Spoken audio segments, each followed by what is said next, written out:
The goddess almost died because she felt entitled to my ADHD medication. My mother is the definition of entitled.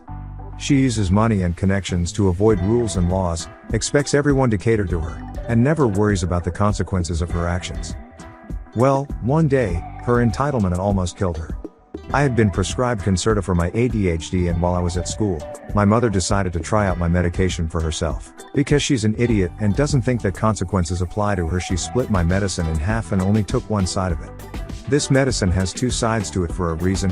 One side is basically pure amphetamines, and the other controls the release of said amphetamines to be absorbed over a span of hours, not minutes. She took the side with just the amphetamines after having her usual 3 cups of coffee first thing in the morning. Long story short, she ended up in the hospital with a dangerous heart arrhythmia and nearly died. Play stupid games. Oh, and the goddess thing? That's the nickname she wants my future children to call her. She doesn't like the word grandma. Entitled parent ignores her kid at a print shop. The kid loses finger. EP equals entitled parent, CC equals counter clerk, SM equals staff member. I worked for a research facility that funds clinics handling patients for our area of expertise. To celebrate our first completely funded sites, we decided to create t-shirts to commemorate our success. I was tasked to design the tees and have them printed and produced for our next conference. I secured a local printer to produce the shirts, and when they were completed, I went to the printers to pick them up. When I got there and produced my invoice, they needed to prepare and wrap them, which would take a few minutes, and I can wait in the lobby. While waiting, a woman, EP, and her son, around 5, came in for her order for a family reunion. She barely paid attention. And when told to wait, she got on her phone, pretty much ignoring her son, who was running all around the lobby, screaming to the top of his lungs. He then decided to run behind the counter towards to back where the printing machines were. The counter clerk tried to get the woman's attention, but she just ignored the clerk and continued talking on her phone. The CC did successfully get the kid to go back into the lobby, but she was called to the back to pick up my package. The kid took this as his chance to shoot behind the counter and went running into the back. I thought one of the staff would catch him, but they were swamped with orders and just didn't see him run past. But the time someone spotted him, it was too late. There was a loud high-pitched scream and crying, and then there was a loud commotion, and it appeared everyone was screaming. Except the EP, who was still on her phone, oblivious to the chaos coming from the back. That's when another staff member came out carrying the crying kid and holding a bloody towel around his hand and screaming to the receptionist to call 911. Only then that the EP turned around to see her son and then screamed at the staff member, "What did you do to my son?" The SM stated that somehow the kid got to the back, ran up to one of the working machines, and stuck his hand in between the hot blades, and it sliced off one of his fingers. The EP started screaming at the SM and CC, berating them and threatening to sue them, still ignoring her son, still in the SM's arms, who was trying to stop the bleeding. That when I, a nurse, came up and assessed the situation and got something to slow down to bleeding and try to save the mostly severed finger. As the ambulance pulled up, the EP was actually still on the phone telling whomever she talking to what had happened to her son, and she still hadn't checked or even touched her son. The SM transferred the boy to the EMTs and had put him in the ambulance and took him to the hospital. The role of a EP actually waited and demanded her package before she even attempted to follow the ambulance to the hospital. A month later, when I went back to the printers for another order of teas, I had to ask if they ever heard what happened to the little boy. He did lose his finger, and the M was charged with neglect to do testimony by the staff of the shop. Didn't find out much more than that, but I do hope that EP did not regain custody of that poor kid. Just wanted to thank everyone who gave me the award and for all the upgrades.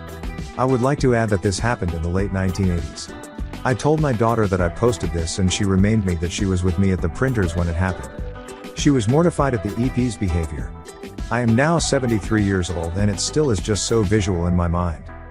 As for why they didn't use my testimony, was that they had video evidence that the staff was not even aware that there was a kid in the shop, let alone that he was running around. The CC did not tell the back, as he didn't think the EP would let her kid go past the counter from the lobby. It showed that she was not paying attention to her son, and he got back there and it hot.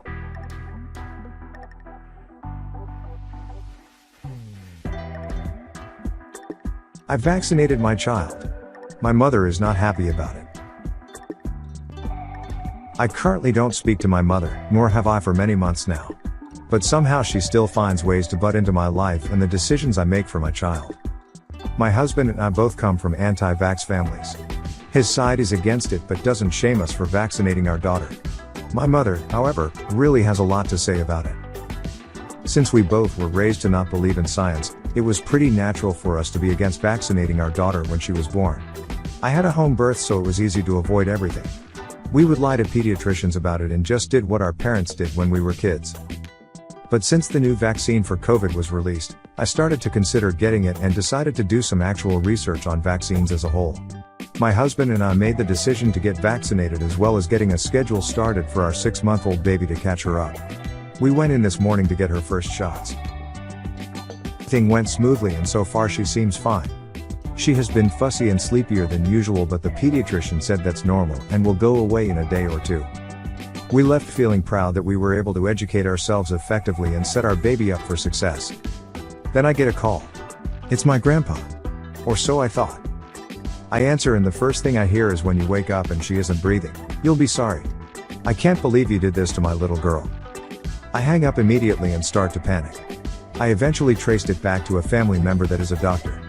I was asking her questions about vaccines and I told her we were going in today.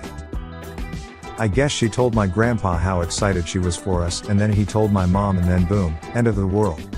My mill found out later and seemed supportive, given her opinions about vaccines. She told us it's your decision, and I trust that whatever you do is what is best for her. So I'm glad we have her to help reassure us a bit. But now I've been getting texts and calls from my mom, through my grandpa's phone, absolutely freaking out. Saying that she hopes something happens to her so I will see the consequences of my actions. Also that she is praying for her, whatever that means. Ultimately, we are confident with our decision and will continue with her schedule. Although, at times we do question if we made the right decision. I'm sure everything will be fine. But my mother seriously needs to chill out. Entitled woman tries to get family evicted and it backfires. My boyfriend just told me this story and I thought it belonged here. When he was 14, he was living with his mom and sister on a housing estate. It was summer and he liked a bit of light in his upstairs bedroom, so he left the curtains open at all times. That included when he was getting dressed and after having a shower, so if you purposefully stared at his window you could only see him from his waist up. Well, their neighbor did not like that one bit. She went pounding on their door, yelling at my mill that her son was a disgrace, hanging around always naked and exposing himself to her daughter, same age as him. My mill told her he had every right to do whatever he wanted in his bedroom and that if they didn't want to see him, all they needed to do was not to look. A couple of days went by and lo and behold, the police showed up at their door. Turned out the neighbor had been filming and taking pictures of my boyfriend to show to the housing people as evidence of his wrongdoing to get them kicked out. Except that the housing office called the police on her for taking pictures and videos of an underage kid and kicked her and her family out.